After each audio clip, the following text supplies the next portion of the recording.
Ang mabuting balita ng Panginoon ayon kay San Mateo. Noong panahong iyon, pag-alis ni Jesus sa lugar na iyon, sinundan siya ng 2 lalaking bulag.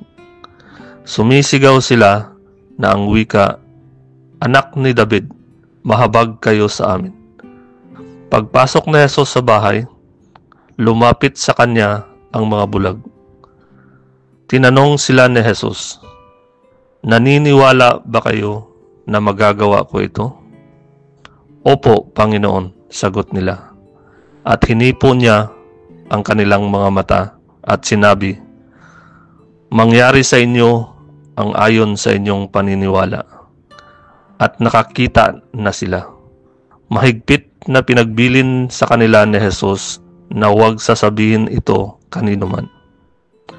Ngunit nang sila'y makaalis, ibinalita nila sa buong lupaing yaon ang ginawa sa kanila ni Jesus.